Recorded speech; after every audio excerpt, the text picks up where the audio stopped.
बेरोजगार को रोजगार का वादा।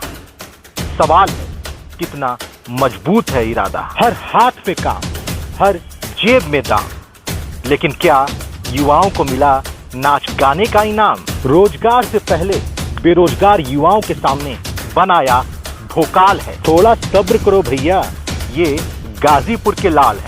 पहली बार सुनने में इरादा लगता नेक है, लेकिन जरा ठहरो, विवाद अनेक है। क्या यह गुजराती स्टाइल का व्यापार है? गाजीपुर की जनता को क्या ये स्वीकार है? रोजगार, नेता, मंत्री और तमाशा, फेल हो गई सारी आशा।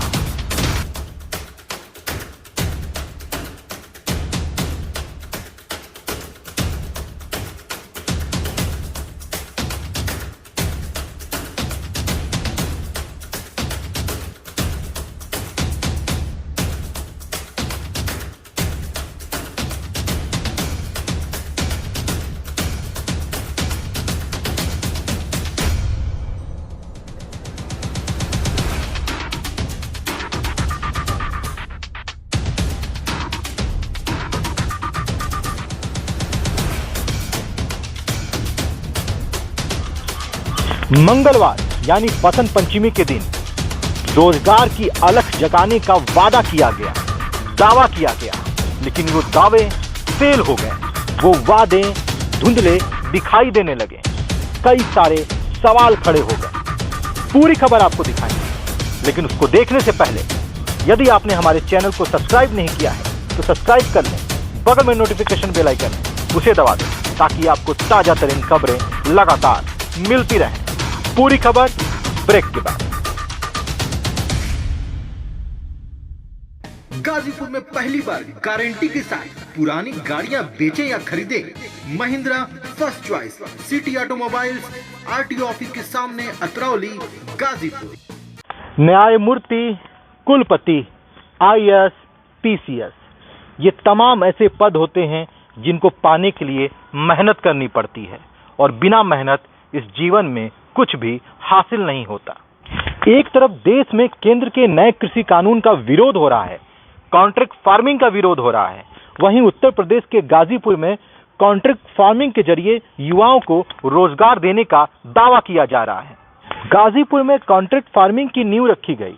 सेंटर फॉर एक्सीलेंस के जरिए एक नई शुरुआत करने की कोशिश की गई। किसानों को बेहतर बाजार उपलब्ध कराने का दावा है, तकनीक से जोड़ने का दावा है, आय दुगनी करने का दावा है। लेकिन सबसे बड़ा सवाल है कि इन दावों में कितना दम है? क्या ये योजना, क्या ये स्कीम गाजीपुर के लोगों को, गाजीपुर के युवाओं को, गाजीपुर के किसान को भाएगी? संजय राय शेरपुरिया कई दिनों से गाजीपुर में रोजगार देने का दावा कर रहे हैं। उसके लिए वो प्रचार प्रसार भी कर रहे हैं और उनका दावा है कि वो युवाओं को रोजगार देंगे। एक गाजीपुर की धरती से अलग जग रही है। हमारा संकल्प है हर हाथ में काम, हर जेब में दाम। और जो देश के यशस्वी प्रधानमंत्री जी का सपना है, सबका साथ सबका विकास, उसी की अलग जगाने के लिए मैं घूम घूम के कॉलेज, यूनिवर्सिटी में युवाओं को कहता हूं कि रोजगार आपके जीवन के लिए सबसे बड़ी जरूरी चीज है। आइए जुड़िए रोजगार के अवसर के साथ और अपने जीवन यापन करने में हम आपके सहभागी बनेंगे, ऐसी हमारी कामनाएं। मंगलवार को सहेड़ी के करेला गांव में उन्होंने एक कार्यक्रम आयोजन किया। उस कार्यक्रम में भूमि पूजन कराने का दावा किया गया, लेकिन उस कार्यक्रम में कुछ मंत्री, कुछ नेता और कुछ एक्टर भी आए हुए थे।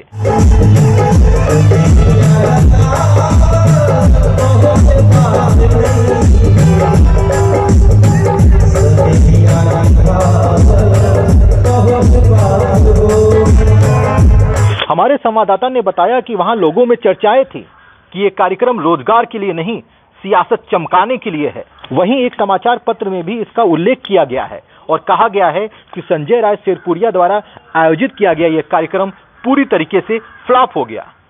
यहाँ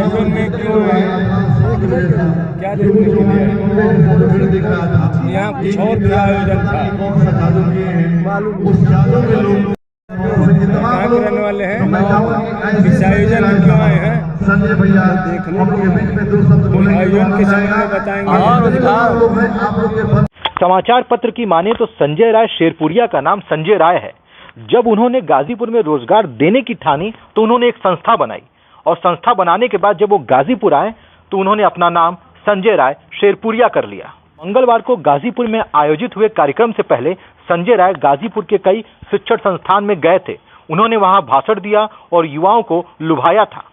इसका असर मंगलवार को आयोजित हुए कार्यक्रम में भी देखने को मिला। कार्यक्रम में कई शिक्षण संस्थानों के बच्चे पहुंचे हुए थे। संजय राय ने इस कार्यक्रम में केंद्रीय मंत्री गिरिराज सिंह, मंत्री ब्रजेश पाठक, राज्य मंत्री रविंद्र जायसवाल और बलिया के सांसद वीरेंद्र सिंह मस्त को भी आमंत्रित किया था, जो इस कार्यक्रम में उपस्थित नहीं थे। संजय राय शेरपुरिया गुजरात में थे। गुजरात में उन्होंने खूब नाम कमाया। गुजरात से वो गाजीपुर आए और गाजीपुर आकर उन्होंने ये ठाना कि हमें युवाओं को रोजगार देना है, और कॉन्ट्रैक्ट फार्मिंग की स्कीम लेकर वो गाजीपुर पहुंच गए। थोड़ा एक नजर डालते हैं संजय राय के बैकग्राउंड पे कि संजय राय कौन है और क्या है। यदि संजय राय के सोशल मीडिया अकाउंट पे नजर डाली जाए, जो पब्लिकली है, आप भी चेक कर सकते हैं, तो उनके पसंदीदा नेता प्रधानमंत्री नरेंद्र मोदी हैं। वो एक वीडियो में कहते हुए भी नजर आ रहे हैं कि प्रधानमंत्री Narendra Modi father of new India हैं। अब चलते हैं उस मामले की तरफ जिसकी चर्चा समाचार पत्र में भी है। वो मामला बड़ा है और गंभीर भी है। मामला 373 करोड़ का है। गुजरात में एक कंपनी है, कार्डला energy and chemical limited. Company का ऑफिस नौरंगपुरा अहमदाबाद में है, जिसके 3 बोर्ड ऑफ डायरेक्टर हैं, और उस 3 बोर्ड ऑफ डायरेक्टर में से एक हैं संजय प्रकाश राय। अब आते हैं 29 मार्च 2017 पर टाइम्स ऑफ इंडिया, जी हां, देश का चर्चित पत्रिका टाइम्स ऑफ इंडिया, उस टाइम्स ऑफ इंडिया के पोर्टल पर एक खबर प्रकाशित हुई, और वो खबर कई गंभीर सवाल खड़े करती है। टाइम्स ऑफ इंडिया के अनुसार गुजरात हाई कोर्ट ने बैंक के डिफॉल्टर संजय राय के ऊपर 5 लाख का फाइन लगाया है। आपको बता दें कि खबरों में लिखा है कि Sanjay Rai state bank of India के 373 करोड़ के डिफॉल्टर हैं। स्टेट बैंक ऑफ इंडिया के पास संजय राय की कुछ प्रॉपर्टी अटैच थी, जिसमें से उन्होंने सैटेलाइट कॉर्पोरेट हाउसिंग सोसाइटी के एक प्लॉट की नीलामी की। उस प्लॉट के लिए 3 करोड़ 71 लाख की सबसे बड़ी बोली दर्शन पटाडिया ने लगाई। पटाडिया को उस प्लॉट का पोजीशन मिल गया और पटाडिया ने वहां पर एक वॉचमैन को बैठा दिया। खबरों के अनुसार पटाडिया ने सीसीटीवी फुटेज का हवाला देते हुए कहा कि कुछ लोगों द्वारा उस प्रॉपर्टी पर हमला किया गया, जो संजय राय द्वारा भेजे गए थे। उसके बाद उस प्रॉपर्टी को खाली कराने के लिए कुछ धमकी भरे फोन भी आए। खबरों में यह भी लिखा है कि सैटेलाइट पुलिस ने आश्चर्यजनक तरीके से पटाडिया की कंप्लेन नहीं लिखी थी। खबरों के अनुसार पटाडिया ने मजबूर होकर वकील हार्दिक मेहता से संपर्क साधा और हाईकोर्ट पहुंचे। खबर में यह भी लिखा है कि न्यायमूर्ति जेबी पारदीवाला ने कहा कि पटाडिया जैसे सच्चे मालिकों को अगर सुरक्षा नहीं दी गई तो बैंकों के एनपीए बढ़ते रहेंगे। हाईकोर्ट ने सैटेलाइट पुलिस से कहा कि वो पटाडिया की संपत्ति की सुरक्षा करें और सुनिश्चित करें कि किसी तरह की कोई गड़बड़ी ना हो। हाईकोर्ट ने बैंक से कहा कि पटाडिया को हर तरह का सहयोग दें और राय की इस संपत्ति पर कोई अधिकार नहीं है। खबर में लिखा है कि आदेश को पूरा करने के बाद न्यायाधीश ने टिप्पणी की कि अब न्याय पूरी तरह से हुआ है। युवाओं को बेरोजगारी से बचाना और रोजगार के नए स्कीम लाना एक अच्छी मुहिम है, अच्छा कार्य है, लेकिन ये भी तय करना है कि आपका तरीका कैसा है, आपका फॉर्मेट कैसा है, आप किस तरीके से प्रचार कर रहे हो।